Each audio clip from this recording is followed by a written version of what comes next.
रानी के चौथा पन व्यतीत हो चल बा, कोई संतान न हुए। राजा द्रुपद बड़े चिंतित हैं, सोचते हैं कि आखिर हम लोगों के मरने के बाद ये उत्तराधिकारी शासन का कौन चलाएगा, ये शास्त्रीय राज्य। राजा द्रुपद और रानी एक उपाय लगौलन, तर्ज बैठे, मैंने दोनों के बीच में खड़ा।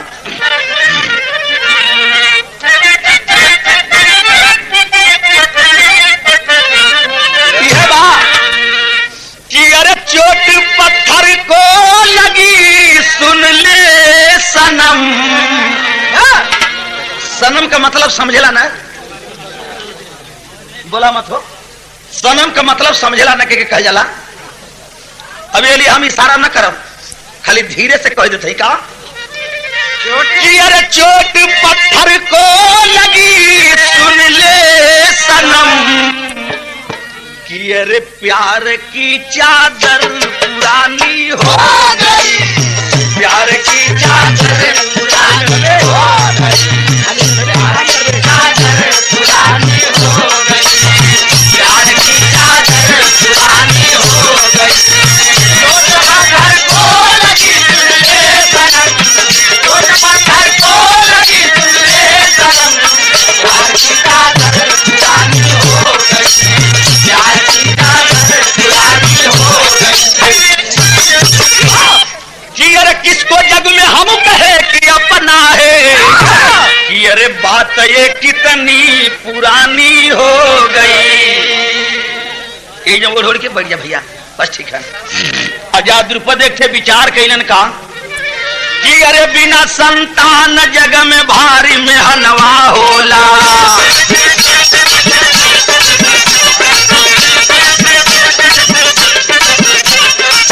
फूल के सेज पर रो रो के बिहनवा होला।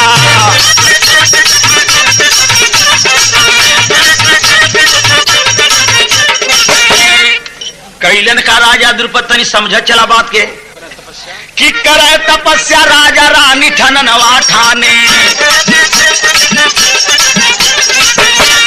अप्रकट भय भोले दानी कष्ट करनवा जाने। भाई साहब जाकर के घनघोर तपस्या कैलन जंगल में, भोलेनाथ प्रकट हो गए, वरदान देते हैं कि राजा द्रुपद अरे जो कुछ दिल खोल करके मांगना है, दिल खोल करके मांगना है। राजा द्रुपद कहते हैं कि सरकार भोलेनाथ अगर देना है तो एक पुत्र की इच्छा है। भोलेनाथ कहला कि राजा द्रुपद तोरे किस्मत में पुत्र लिखल न बाप, लेकिन जब वरदान देवे खाली वचन दे दलिन तो ले आप पुत्र का वरदान देते हैं, लेकिन तनी लकड़िया के देते हैं। तब भोलेनाथ वरदान का देहला तनी सुनला कि अरे दिए वरदान शंभु बाद समैया फेटा, दिए वरदान शंभु बाद समैया फेटा, अरे तुहार बेटी होई उहा हो जाई बेटा, बेटी होई उहा हो जाई बेटा, तुहार बेटी होई उहा हो जाई, बेटी होई उहा हो जाई बेटा। वरदान दे दिए कि तुम्हारे पत्नी के एक लड़की हो, लड़कियां बाद में लड़का हो जाएगी। अब देखा लकड़िया देहलन। आजकल विज्ञान इतना विकास पर है कि डॉक्टर लोग प्लास्टिक सर्जरी के माध्यम से लड़की के लड़का बनावत हवन, लड़का के लड़की बनावत हवन। लेकिन भोलेनाथ वरदान देहलन कि बिना ऑपरेशन का, बिना प्लास्टिक सर्जरी के वो लड़कियां बाद में लड़का हो जाई। राजा द्रुपद इतना खुश कि बिना तेला का पकौड़ी हो गईलन। जब घरे अलन राजा द्रुपद, धीरे धीरे समय जब बीते लगल तो रानी के पेटवा तनी तनी फुल्ले लगल। जैसे हमार पेटवा तनी तनी फुल्लत है, यही तरह फुल्ले लगल। लेकिन हमारे मती ना फुल्ले, रानी के पेटवा जो बात नीचे से फुल्ला, हमार तो ऊपर से फुल्लत है। जैसे हिनकर पेटवा फुल्लत है वैसे फुल्ले। और धीरे धीरे जब 9 महीना व्यतीत हुआ मेरे दोस्तों, तब रानी के प्रसव पीड़ा से तंग भैली तो सौरी वाला घर में बैठली। थोड़ा सौरी वाले घर का वातावरण बा, कभी यहाँ एक तर्ज दलत तनिकन बढ़ा देबा। एक तर्ज के मृदंग के नाच में लोग आवेला, चल बाग से सोनाडी का मेला लगेला तो वो मृदंग के नाच में वो खपचावा लौंडा रहेलन, भर गोड़ी व्यवहार फटल रही। जे मनौती मनले रही अचरा पर पूरा छरक छरक नचिहन। लेकिन उन सबन के बंदना कैले का एक तरीका भी है जब होला उ लोग जब गाना शुरू करें तो पहले अपन वंदना शुरू करें तो स्वर ले कर हमहन के उन लोगन के अपेक्षा अंतर पड़ जाला। उ लोग अपन स्वर कैसे लिहन तनी देखा, स्वर ले के तरीका बा उन लोगन के।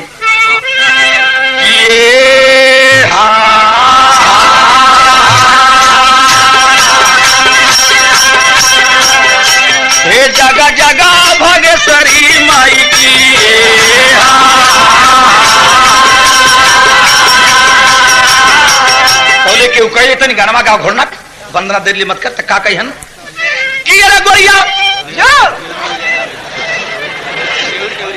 तनी हमके लजियो लगत है तो गावे लगन की अरे गोरिया नेहुरी नेहुरी अंगना रे बहो अबई का फटोरिया चरवाउली रे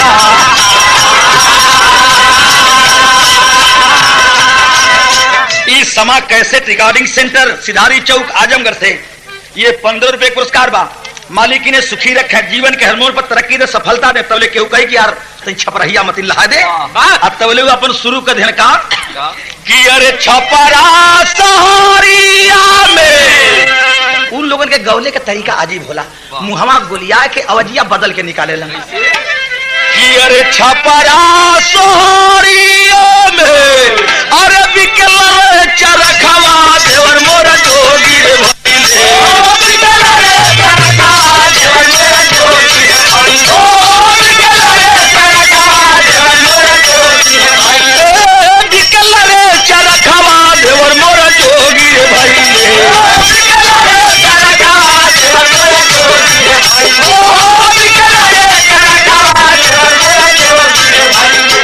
चरखा हो मंगा डाल लहरेदार देवर मोर जोगी रे भैले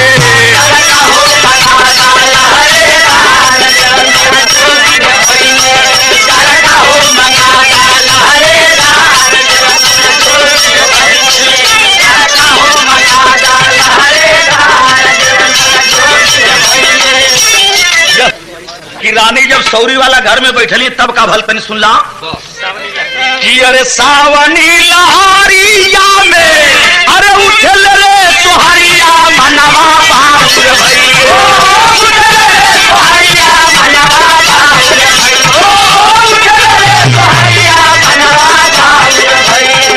भैल रे सपनवा यो साकार मनवा बाबुर भैले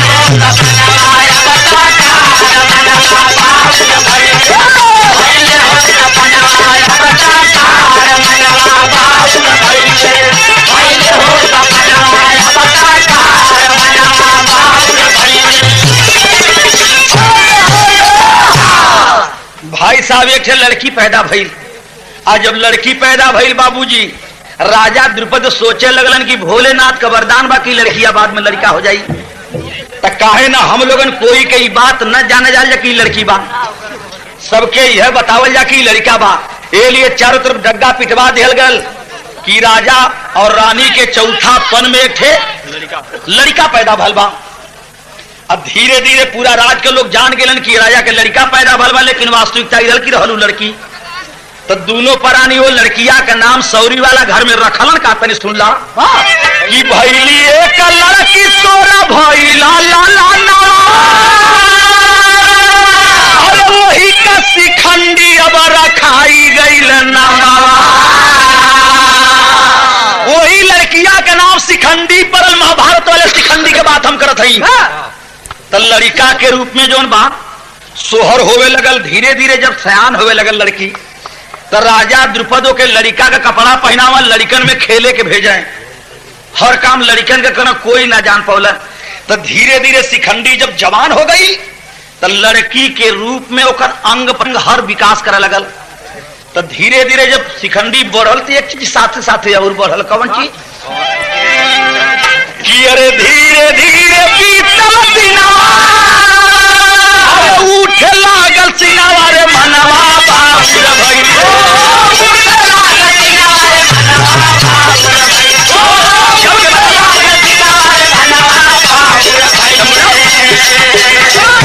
धीरे धीरे बीतल दिनवा अरे उठे लागल सिनावा रे मनवा बाबुर भइलो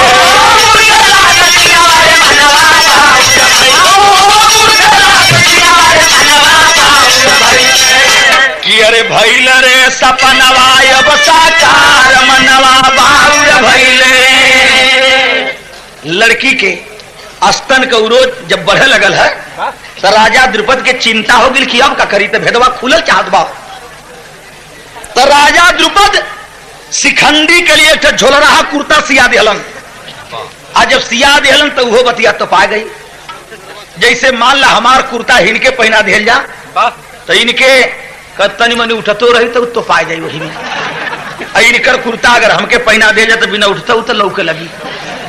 इहो भेदवा तो पागल। धीरे धीरे जब एकदम शिखंडी जवान हो गई तब रानी सोचे लगलिन कि का हो, अबले केहू ना जनल की लड़की बात अब केहू का जानी। एक काम करता कि यही शिखंडी लड़की है के कोई जानत बाना, ई दुल्हा बना के बारात लेके जैता, शादी कर कह के घर में दुल्ही लिया होता तब पतोहिया वाला भी मुराद हमन का पूरा हो जाता। राजा द्रुपद कला सिखावत हो ई हो लड़की जब एक मेहरारू घर में आई तो इहो मेहरारू बत भेदवा खुली ना का भेदवा खुली। जब भोलेनाथ का वरदान हो कि लड़कियां बाद में लड़का हो जाए तो भेदवा का खुली। अब धीरे धीरे रानी राजा के लेवल लग रहे अपने बतिया में। या एक तर्ज बा, निर्गुणी का तर्ज बा, गुणऊ गीत बा। जब गोड़ भाई लोग गई हन, बोला मत भैया, जब गोड़ भाई लोग गई हन उनका हुरका बजे तनी महू के दे तनी तहू के दे, तो वही समय गावे लगे हन कैसे। यही पर हमारे मास्टर जो बा हुरका भी बजावे लन, तनी बजा दे मास्टर, तनी ढोलकिया संभाल के फूटा ना बारे ने सुहा पहलवान। अब जौन भाई बजावत हवन तो यहाँ गीतिया कभी देहले बाटन गोड़ऊ गीत बा का कि अरे पिसाना कवन जतन से सानी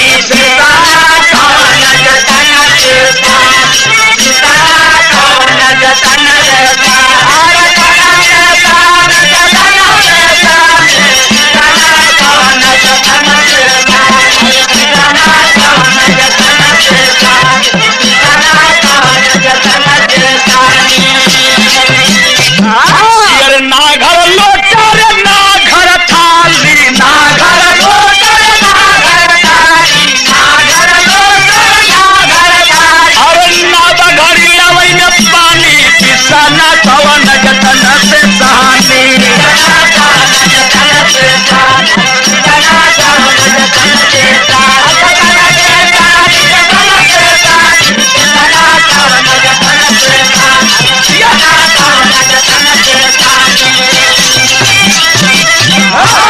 ये डाकनी राजा से बतियावे लगन की रस रस ये स्वामी सरस, अरे रस रस कहे भूप से रानी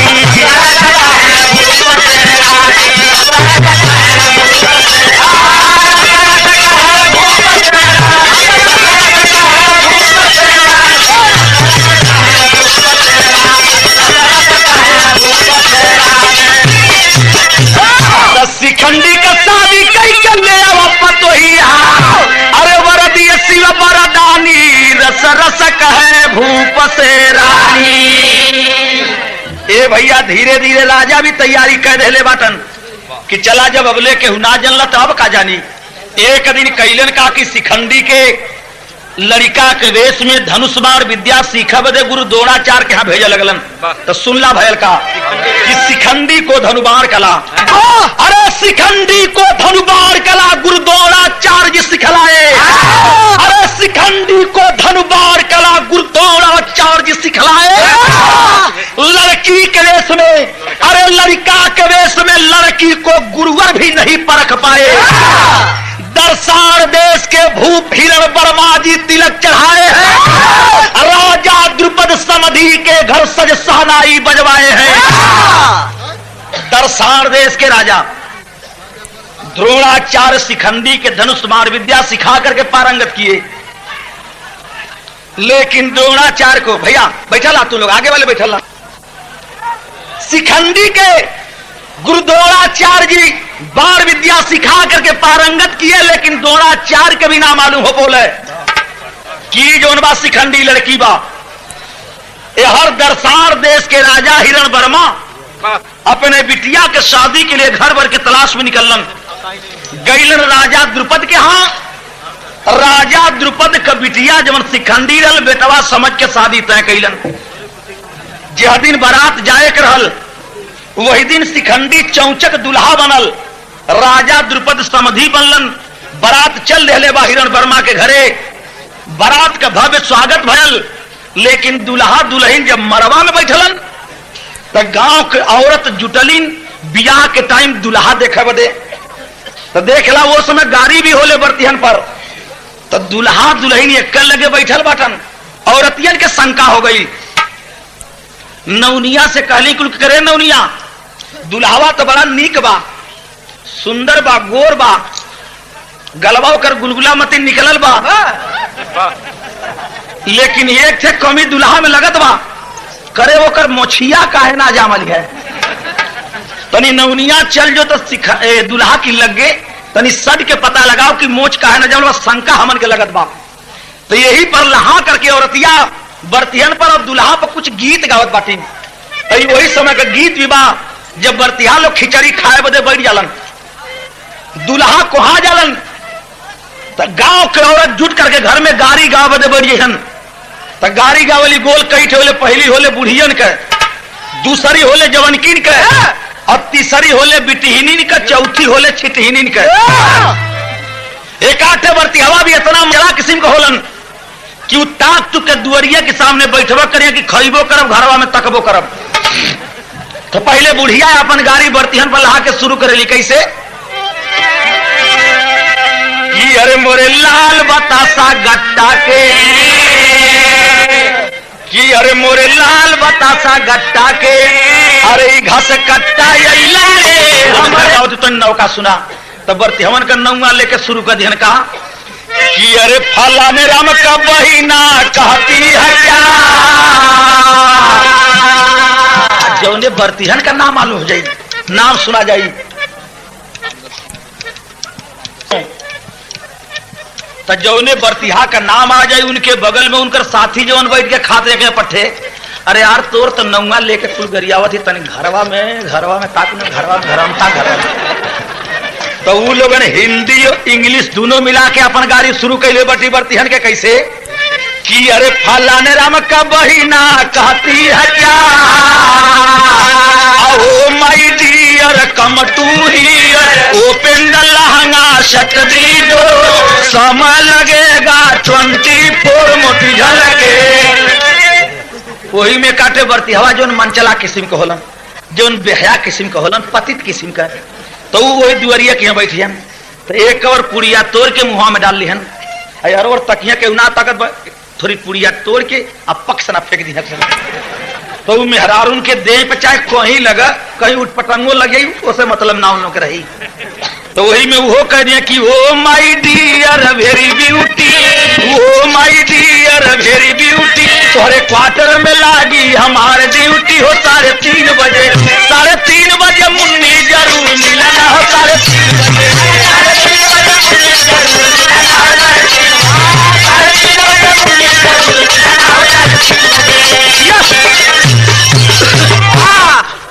देखला नौनिया पहुंचल बा शिखंडी के लगे, दुल्हा के लगे मरवा में, औरतिया लहाय के दुल्हा पर गावथिन का कि अरे हमारे सोना ऐसन चंदा के, अरे नौनिया शंका बा दुल्हावा के मोछला जामल बा कि हमारे सोना ऐसन चंदा के, अरे मुछ मुंडा अइलै रे, हमारे सोना ऐसन चंदा के, हमारे सोना ऐसन चंदा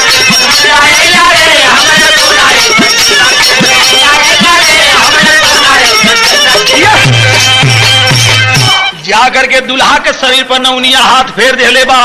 मरौआ में आवाज देला नौनिया का कि कहेले नौनिया जहावा भरल बा मरौआ, अरे कहेले नौनिया जहावा भरल बा मरौआ, आ दुल्हा त लागत बाटे एकदम गुजगुजौआ, दुल्हा त लागत बाटे एकदम गुजगुजौआ, दुल्हा त लागत बाटे एकदम गुजगुजौआ।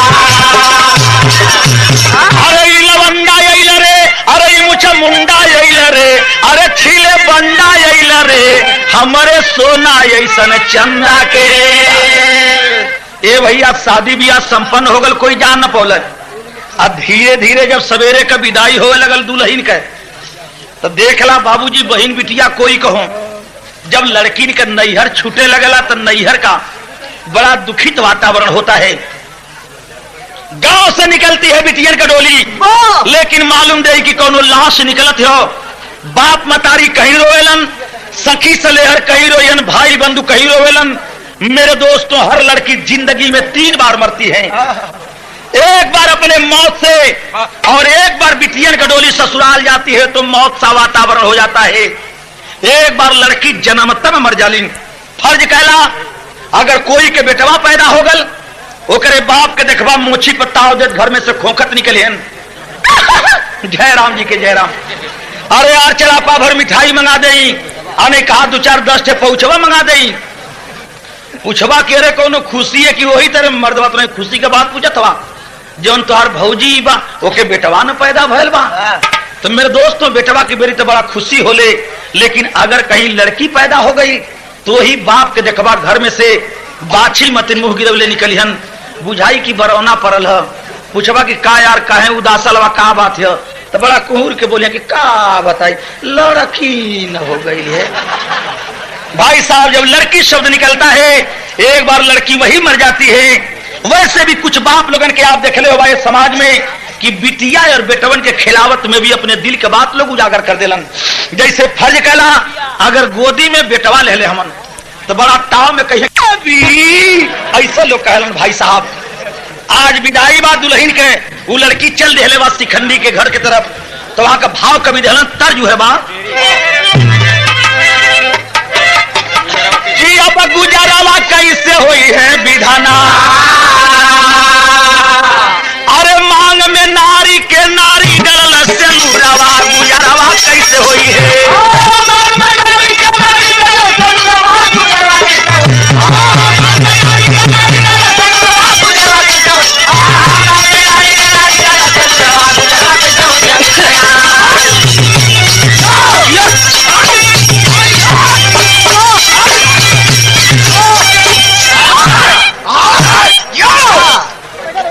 विदाई बात दुल्हन का तो वो समय का भाव कभी जहला तर्जवा हुआ बार क्लासिकल लाइन जो मास्टर बजावत हमन का कि अरे गिन गिन दिन गईली, कि अब गिन गिन दिन गईली, हार हो पिया भाई ले सपनावा,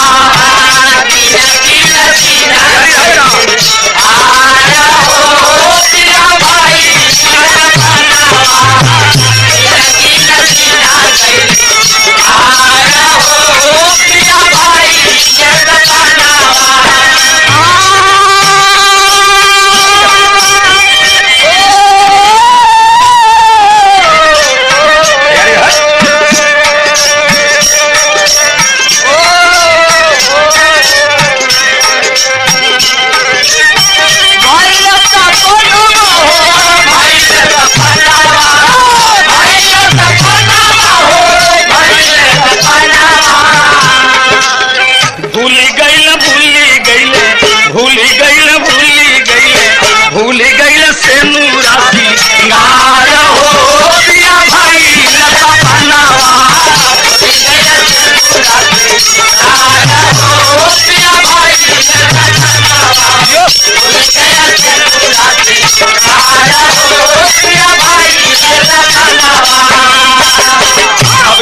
कि अरे बरस विदाइया में बैठ जा बेटा, अरे लड़का तनकर बैठ जा, सब्र करके बेटा। क्षणिक बरस विदाइया में प्यार हो तो सखिया सहेलिया,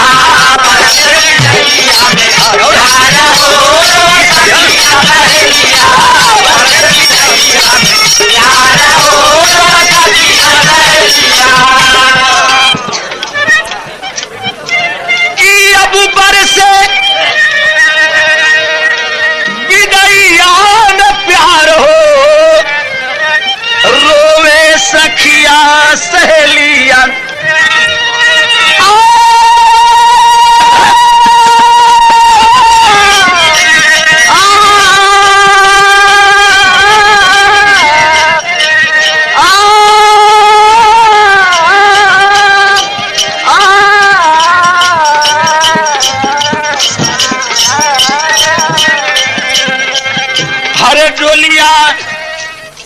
अरे डोलिया गईली, हाँ लगल हा भाई, लिया दे भाई पाऊँ। अरे डोलिया गईल ससुरार हो रोए सखिया सहेलिया,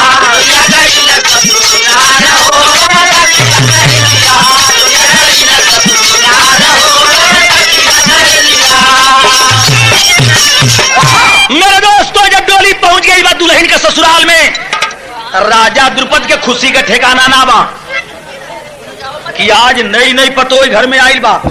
रानी का हो, अरे यार भैया गाना खत्म। द्रुपद के खुशी का ठिकाना ना बा कि घर में नई नई पतोई आइल बा। रानी के भी खुशी बा कि नई नई पतोई आइल बा, लेकिन अगर सबसे ज्यादा कोई के तकलीफ बा तो बा शिखंडी के।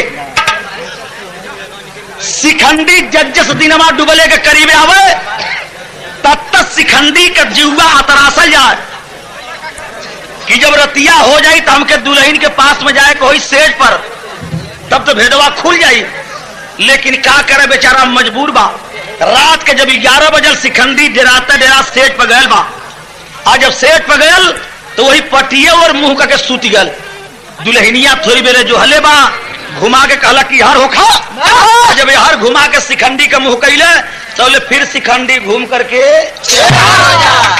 अब फिर घुमा के जब यार कैला तो फिर घूम के, यानी वही पटिए और मुहमा कह के नखरा बना के सुतल बा।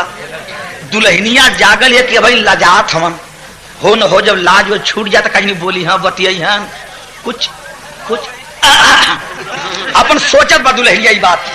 आ दुल्हवा सोचत बा शिखंडी की हमारे भेदवा न खुले, तब दोनों जागल बा तो नींद कोनो के ना लगत बा। तब फिल्म का नाम बा लैला मजनू, आ तर्जमा हुआ बा तनिक बढ़ा दा। अरे लैला मजनू कि अब लैला मजनू दो बदन एक जान थे।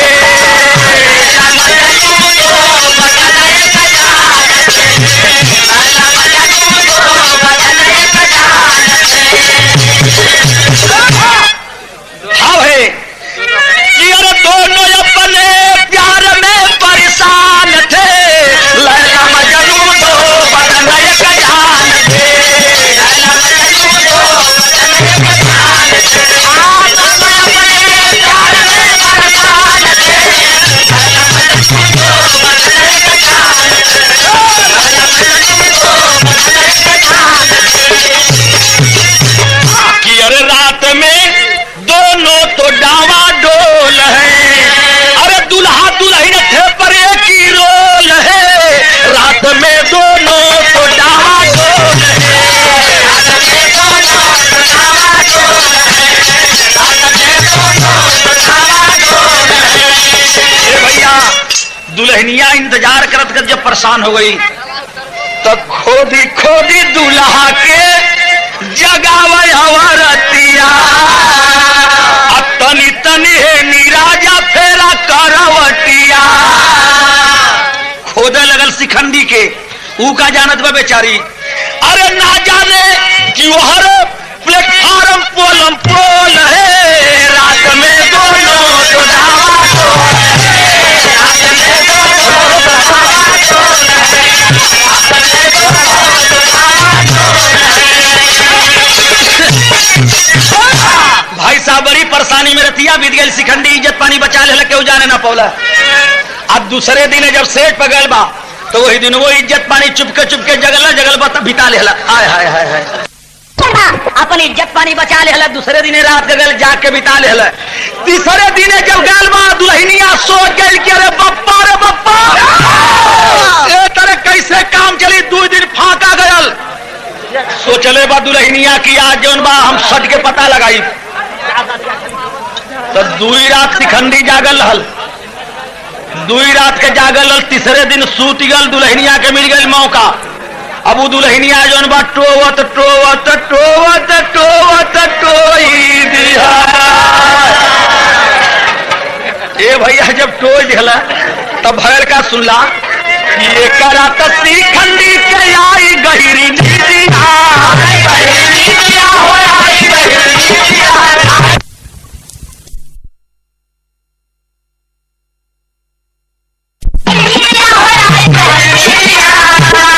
अरे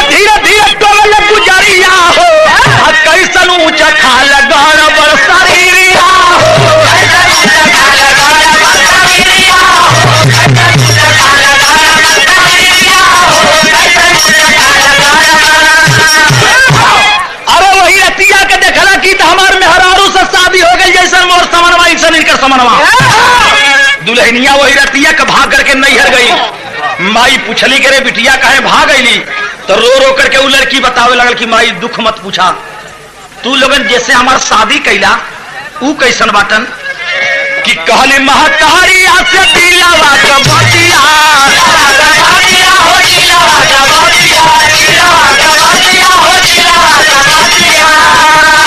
अरे प्यासल मरे पानी में मछरिया हो, हमारी दोनों हो रहे कहीं बीमारिया हो।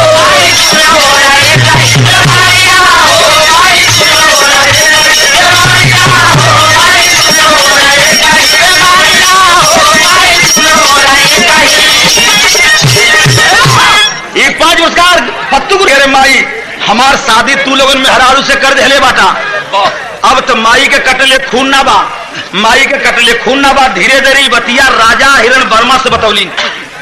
हिरण वर्मा आग बबूला हो गईलन कि अरे राजा द्रुपद तूने तो मेरे साथ धोखा किया, चिट्ठी लिख के भेजला कि आज ले रहल हिताई, अब दुश्मनी में बदले जात बा। हिरण वर्मा संदेशा देले बाटन कि राजा द्रुपद अपने जौने लड़की के दुल्हा बना के बारात लेके आ लहला, भेद गयल बा खुल। वो अपने बेटवा शिखंडी के जौने के दुल्हा बना के लेके आ लहला, 10 दिन के लिए मौका लेकर हमारे यहाँ ससुराल में भेजा। ओकर हुई परीक्षा, अगर वास्तव में वो लड़की मिली तो ओकर भी गर्दन काटल जाई, तोहार भी गर्दन काटल जाई। ये खबरिया जब राजा द्रुपद के मिलल, इनके कटले खून न बा कि हमार तो शिखंडी लड़की बा, जब ससुराल में जाई तो वास्तव में लड़की बा भेद खुल जाई, हमार भी गर्दन काटल जाई, शिखंडी बिटिया का भी गर्दन काटल जाई। या खबर जब शिखंडी लड़की के लगल बा बाबूजी, शिखंडी सोचले बा कि आज बड़ी हुई बदनामी, तब न रही बांस न बाजी बसुरी, न हम रहब न ससुरारी में जाए के हुई, लेवा कहीं जंगल में चल करके अपन जिंदगी दे दें। एक दिन रात का शिखंडी कैले का बा, ये 5 रुपए पुरस्कार। तो शिखंडी लड़की कैले का बा तनी सुनला। अरे सोचन लगी शिखंडी रामा,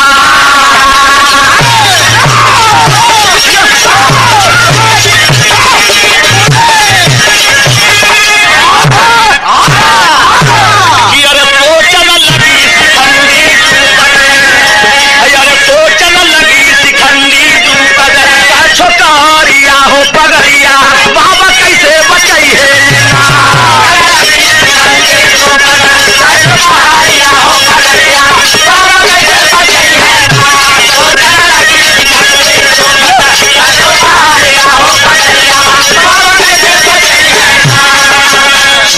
अरे कतही दे दे बयापन जनवा, रोत पहुँचल बीचे बनवा,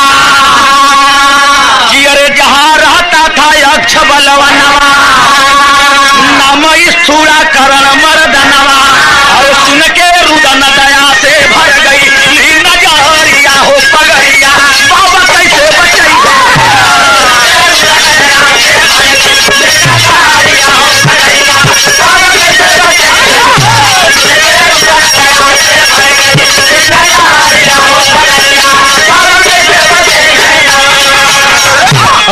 शिखंडी लड़की रात का वक्त है, जंगल में पहुंचल बा, उसी पेड़ के नीचे रो रही है जिस पेड़ पर स्थूलाकरण नाम का एक यक्ष रहता था।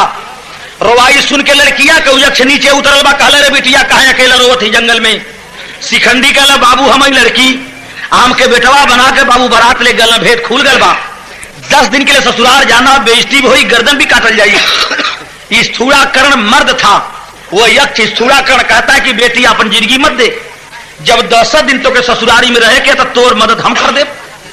वह यक्ष स्थूलाकरण कहता है शिखंडी लड़की से कहा, अरे बोला यक्ष शिखंडी के समनवा सनवा जाई ना, अनहक बिटिया मत गवावा, जनवा सनवा जाई ना,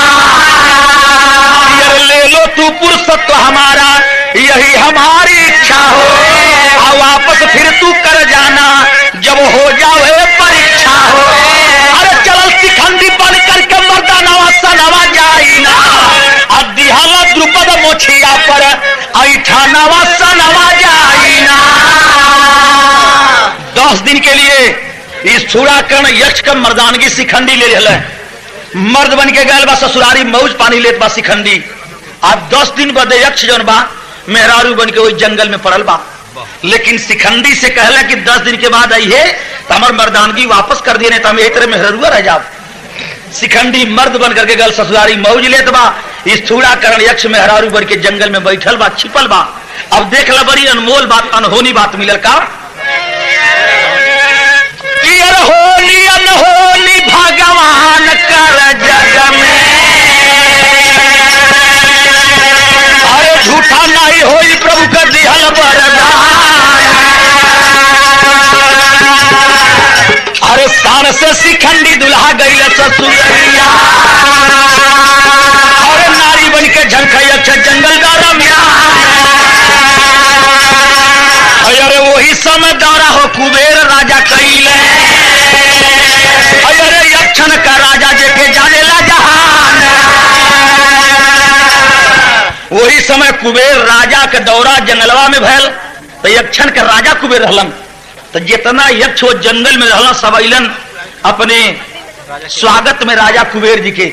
आज जब स्वागत में अइलन, लेकिन इस थूड़ा करण यक्ष नाल चूंकि औरत बन चुका था, जंगल में जनबा छिपल बा।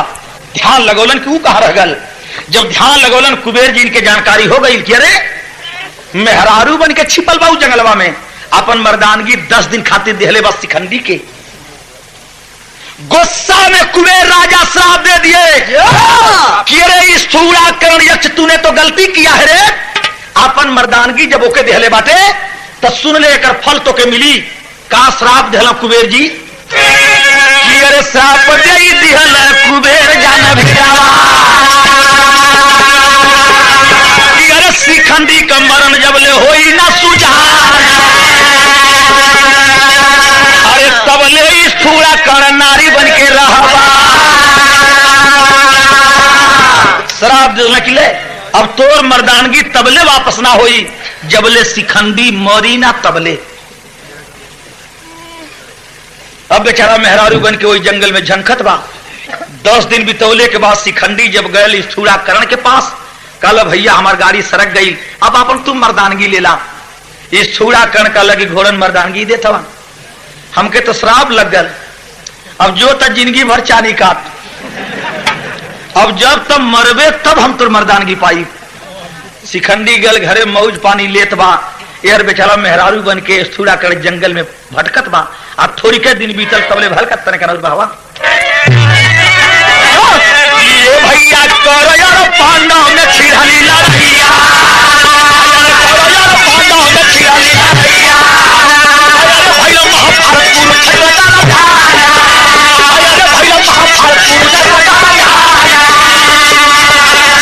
जौने समय कुरुक्षेत्र के मैदान में आमने सामने पांडव और कौरवों की सेना जुट जाती है। पांडव और कौरवों की सेना रणक्षेत्र के मैदान में उतर जाती है। भीष्म दादा प्रतिज्ञा करके 5 बार अपने हाथ में ले लिए। पांडवों की सेना में हाहाकार मच गया कि दादा आज बड़ा अनर्थ कर देंगे।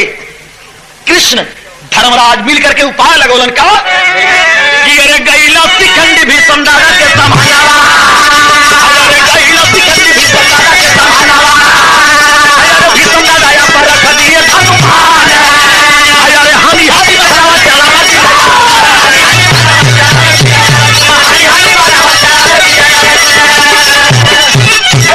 वही शिखंडी धनुष बाण लेकर के जब रणक्षेत्र के मैदान में भीष्म दादा के सामने उतर जाता है।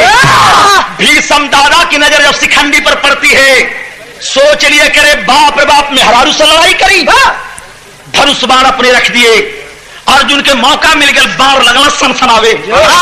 चंद मिनट के अंदर एकदम बाण से छलनी कर दिए भीष्म दादा के शरीर के। भीष्म दादा जब जिस समय सिरसैया पर पड़ रहा सरसैया पर, उस समय कौन उनके सेना में हाहाकार मचल बा का। अरे गिरल दादा कौरव दल में बढ़ल तीरवा, हनी हनी बनवा चलावे लकुंठी हीरवा।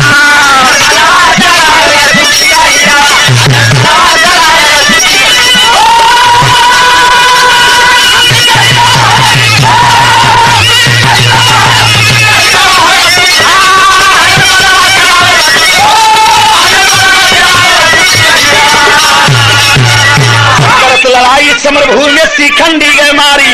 अब पाया है फुर्सत तभी सुरा करण बलकारी, आया भैया तब अपने भवनवा कुंती कही रवा। तो गुरु बिहारी गुरु गणेश का माया है भगवान की, राम लाल गुरु बच्चन चंद्रिका लगी नेहा दर्शन की।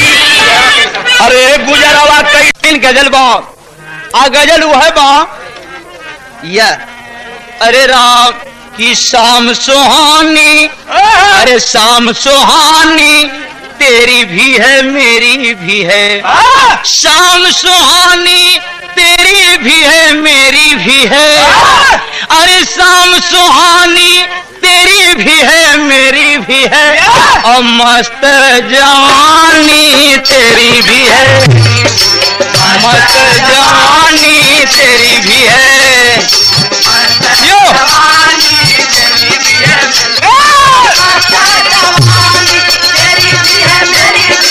मस्त जवानी।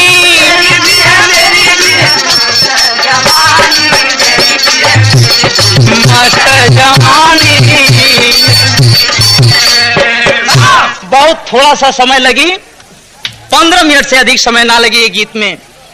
एक बार अब जहां से गाना खत्म हुआ है वहीं से फिर शुरुआत सुनेंगे आप। महाभारत की लड़ाई शेष हो चुकी है, पांचों भाई पांडव भगवान के पास गए, कहने लगे भगवान विजय प्राप्त हम लोग कर लिए, विजय पताका हमारे हाथ में है, लेकिन ये अलाउ कर दिया जाए कि फिर इस धरती पे हम लोग जैसा वीर कोई नहीं है। भगवान कहे लगलन है यह बतिया गलत समा गई तोहरे दिमाग में भीम जी। कहलन काहे? कहलन कि त्रेता की लड़ाई में कई हजार वीरन में एक ठो वीर रहल, कहलन के एक ठो हनुमान नाम करके बंदर रहलन। कहलन भगवान आपको की दिमाग कभी कभी समझ में ना आवेला कि वीर पुरुष के सामने एक बंदर की तुलना करते हैं, तो एक बात बतलावे आप। यह बतिया भीम जी कहलन का कि अरे सुन लो मुरारी कहाँ वो है कैसा है, और बंदर या नारी कहाँ वो है कैसा है।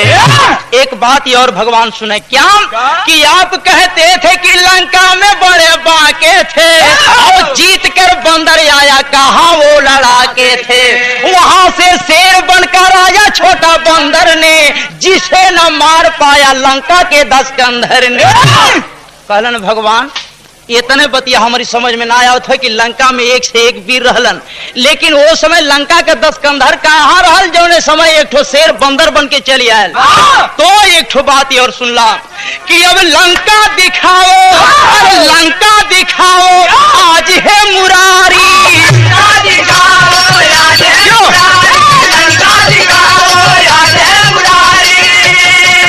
लंका दिखा दो आज है मुरारी, आज है मुरारी, और चिंता है भारी कहाँ वो है कैसा है। भीम जी है बतिया कहलन है कि भगवान ये तने हमके चिंता बा, लेकिन एक बात ये और सुन ले रहूंगा। कहलन है काम भगवान इतने एक बात सुन ले कि आखिर बंदर के जीवन इतना बढ़िया उच्चारण करते वीरों में एक स्थान दे रहे हैं, मेरे समझ में नहीं आता है भगवान। कहलन है कि आखिर इतना बड़ाई के तो करते हुआ, लेकिन वो बनरा के दिखा दा, लंका के वीरन के दिखा दा, लंका नगरी दिखा दा। भगवान कहलन ठीक है बा, लेकिन लंका के जवान ना मिली है, उनका यंश मिल सकेला, लंका नगरी मिल जाई, हनुमान बंदर तोहरा के दिखला दे। वो समय जो भगवान लेकर के चलन है, अब कुछ दूरी गईले की बाद एक देखलन है कहा भगवान रुक गए रास्ते में, एक बंदर जौन बा बगल में बैठल बा, लेकिन ओकर पूछ जौन बा रास्ता पार कैले हो। वही समय भगवान कहला कि हम न जाए, कहलन काहे? आका बंदर के पूछ रास्ते में हो भीम जी। भगवान कहलन कि तब एक पूछिया कहीं, भगवान से भीम कहलन अगर भगवान कहे तो भीम पूछिया धके झटक दे। भगवान कहले चाहे झटक दा चाहे फटक दा, रास्ता जब तक क्लियर न हुई हम न जाई।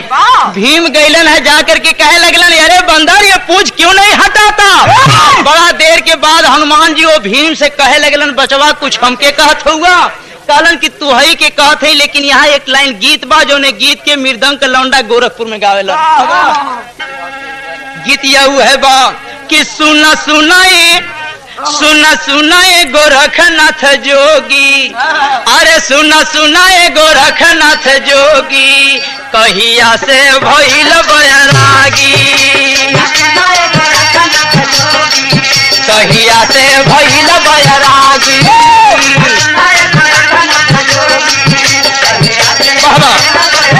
यार भइल बैरागी हो, भइल बैरागी।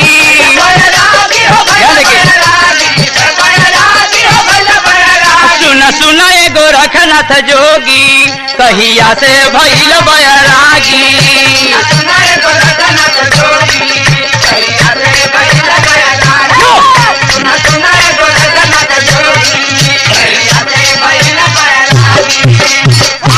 यही गीतिया के अपने तरफ तो मृदंग का लौंडा गावेलन। कैसे गावेलन कि जा तक रहल घुटिया भर पनिया,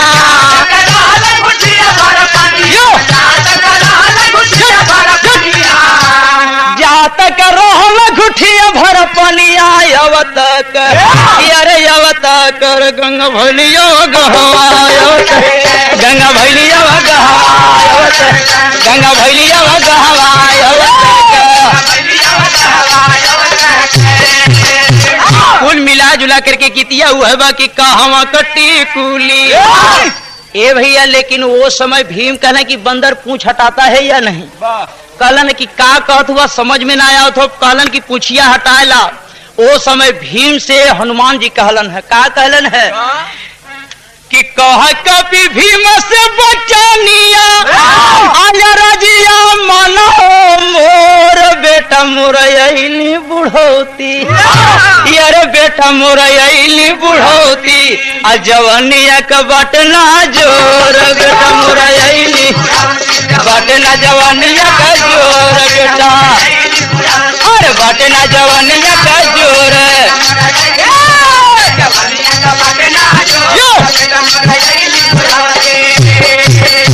हमारी ही पोछिया न हमारा से उठी है, अरे कभी जी कहन कर जोर मोर सहजो कर बचावा, यार मोर सहजो कर धर मोर पोछिया के कोर मोर सहजो कर, पोछिया के कोर मोर सहजो करा।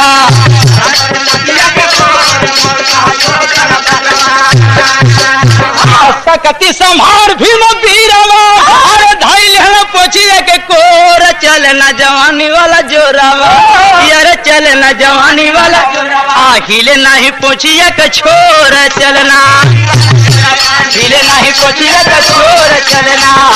बार भाई भाजियो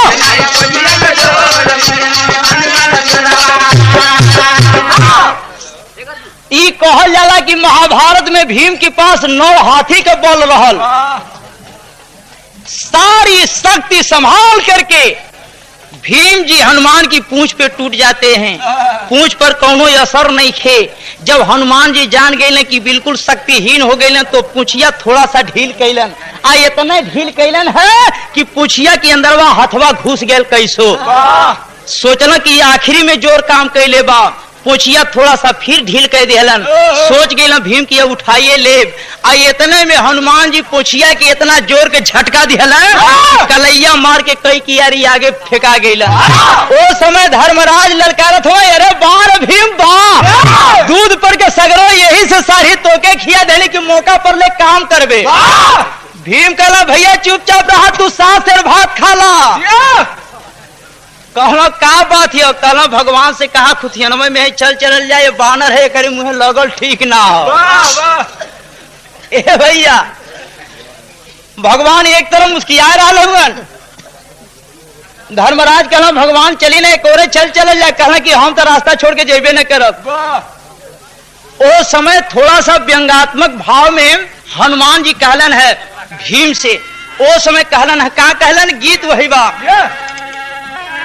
लेकिन गीत है बाप कि अब मैं ससुराल नहीं जाऊंगी, यार मैं ससुराल नहीं जाऊंगी, डोली रख दो कहारो, ससुराल नहीं जाऊंगी, डोली दो कहारो, ससुराल नहीं जाऊंगी,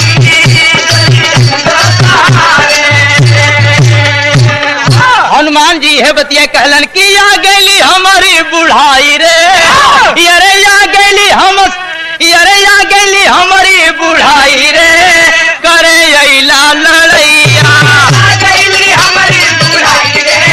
करे अइला लड़ैया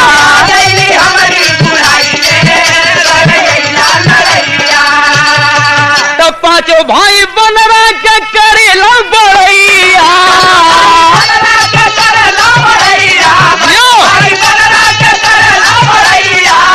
अरे पांचों भाई बनरा के करेला बड़ैया अब पहले का जंग जितने होई हा लड़ैया पहले का जंग तो भीम लिए मोहर मायरे करे अइला लड़ैया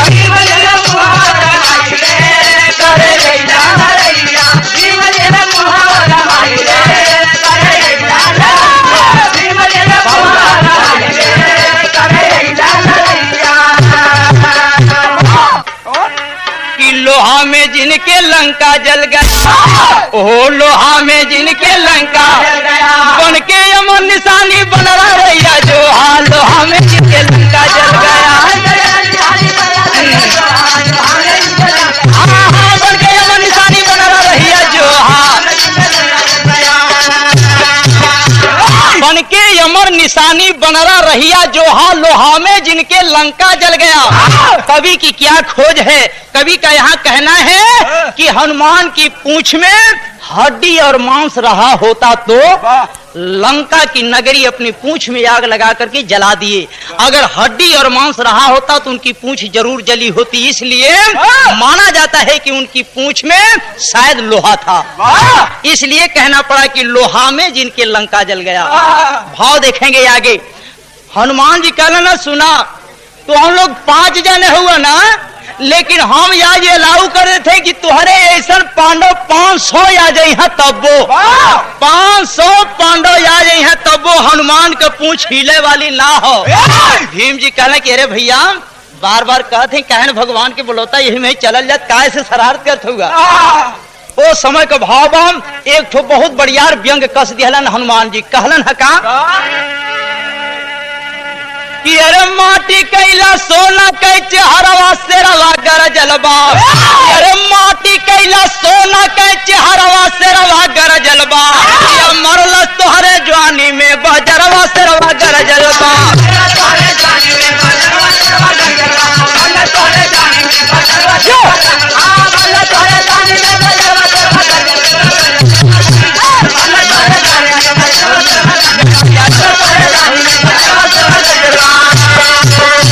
महेंद्र यादव बैठौली पागल के काम ना, लेकिन हनुमान जी है बतिया कहले रहलन कि 5 जना मिले देवा पोछिया हटाई या पोछिया हटाई चली जैबा 5 भाई। अरे जम के बैठल रहिया में बनरवा सेरवा गर जलबा, ये बंदर पर अंदर से जरजी अरवा सेरवा गर जलबा। हाँ बंदर पे अंदर से जरजी अरवा सेरवा गर जलबा।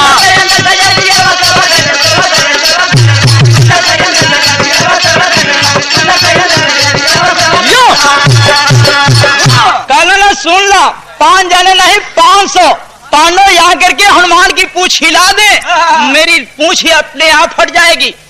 कहलन ए भैया देखा सासते आज लौकत बा। कहलन ठीक है कहता का कहल जाओ। कहलन ठीक बा, लेकिन भीम जी सोचे कि आज अगर बस काम करत कि नहीं तो अपने गदा से के चूर चूर कर नौती, लेकिन का करी बस नहीं खे काम करत। यही लिए लिखे के पड़ल कि बंदर पर अंदर से जरा जियरवा सेरवा गरजल बा। हनुमान जी गरजत हुए या उनके जीव जौन बा अंदरवा से जरत हो। ये लिए भगवान इशारा किनो पूछ अपने आप फटल बा, लेकर के भगवान आगे बढ़लन। जाते जाते कुछ दूर के बाद फिर भगवान जैसे के वैसे रुक जाते हैं। भीम कहना कि एक बेर रुकला तो उतना फजीहत भई, आपकी पारी का काम हो। कहना कि भीम कोनो सासत वाली बात नहीं है, ना तो कोई परेशानी है, पर परेशानी की बात कोई नहीं है। यहाँ तो मात्र खुशी की बात है। एक छोटा सा तालाब, तालाब के अंदर कितना सुंदर फूल है, मात्र उस फूल को ले लो भीम, हम लोग चलते हैं आगे लंका की तरफ। लेकिन होता है भगवान कहते हैं लेकिन भइल बा का कहनाम बा कि अरे जैसे गगनवा में उगला सूरजवा, अरे जैसे गगनवा में उगला सूरजवा, वैसे उगला फूल पोखरी देखाए, वही जैसे उगाला फूला। चल के मधुरी बचनिया में बोलेला कन्हैया, मधुरी बचनिया में बोलेला पनिया से भीम फूला ले आवा, यार पनिया से भीम फूला ले आवा। मार के छलांग भीम कूदे पनिया में, यार पावे नहीं था गैला तरव तारा, पावे नहीं था गैला तरव। अन्नकुरन के दमिया लगल पनिया में, अरे सोच भगवान ले बजनवा बचाए। भगवान कहलन है ये तलबवा में से फुलवा ले आवा, चल चलत है। इतने में छलांग लगा करके भीम सोचला कि बहुत पानी में ठेंगुना भर नहीं जांग भर। और जब छलांग लगा करके पानी में प्रवेश कैलन नीचे में जाए लगलन। इतना तरे गैलन, इतना तरे गैलन, इतना तरे गैलन, कई पुरुषा तरे गैलन। और वही नीचे का सतह भीम से नहीं खे छुआयल, लेकिन भीम के अंदाजा लगल कि कई पुरुषा पानी के अंदर हम चली अली। भगवान अगर जान न बचेबा तो फिर आपकी चरण को भजन छूट जाई, चारों भाई हमार छूट जाई है, द्रौपदी ऐसा दुल्ही छूट जाई है। इतने में भगवान लंबी बांह बढ़ा करके भीम को पानी से बाहर निकाल लेते हैं। घटना से बच करके भीम पूछने लगे, भगवान ये तो बतलावें आप कि कौन सा राजा तालाब को बनवाया है जो इतना संतोषी तालाब है। भगवान कहना कि ना तो किसी राजा ने बनवाया है और ना तो ये तालाब है, फिर है क्या भगवान। भगवान बतावे लगल कि त्रेता में एक ठो वीर रहल जो लंका में लड़ाई भइल है, वही वीर के खोपड़ी है जो वीर का नाम कुंभकर्ण रहल। हनुमान सोचे लगने कि अरे बाप रे बाप, और वही नीचे वाला पोर्शन नहीं मिलल हमसे, और वही कितना तरह जाती तो नीचे का पोर्शन मिलत। तो नीचे की पोर्शन के अंदाज से लगाओ थे कि कितनी बड़ी होकर खोपड़ी हुई, जेकर खोपड़ी में हम डूब के मरत हैं। तो जेकर इतनी बड़ी खोपड़ी हुई बड़ी हो सकेले, ओकर शरीर कितनी लंबी हो सकेले, और उतनी लंबी शरीर में ताकत कितनी हो सकेले जो ने लड़ाई में हनुमान बंदर सक्सेस रहला। यह बतिया भगवान बताओ तुम्हें कि अरे भगवान यह बतिया बतौलन है कि अरे डूब के मरेला कुंभकर्ण की खोपड़ी, कि अरे डूब के मरेला कुंभकर्ण की खोपड़ी। अब का देखबा हो जवनवा लंका की नगरी, लंका देखबा हो जवनवा लंका की नगरी, लंका देखबा हो जवनवा लंका की नगरी, लंका की नगरी हो लंका देखबा हो जवनवा लंका की नगरी, लंका देखबा हो जवनवा लंका की नगरी। ए भैया ये वहीं ते खोपड़ी में डूबत रहनी, अगर वो पलका में पड़ जाए तो हम वही भुजाई जाए। यही लिए रहुआ से कहता नहीं हम काम कि अरे बार बार रहुआ से कारिला बयानवा, चलो भगवान जल्दी अपने भवनवा, चलो भगवान जल्दी अपने भवनवा, चलो भगवान जल्दी अपने भवनवा। अरे भाग गइला पाछो जाने के पटंगरी, का देखबा हो जवनवा लंका के नगरी,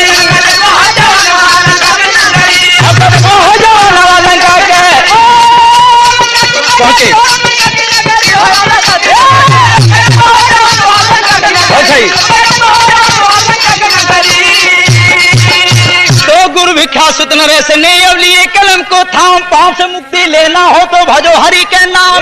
कि लोहा में जिनके लंका जल गया, पूरी नजर लोग को मिला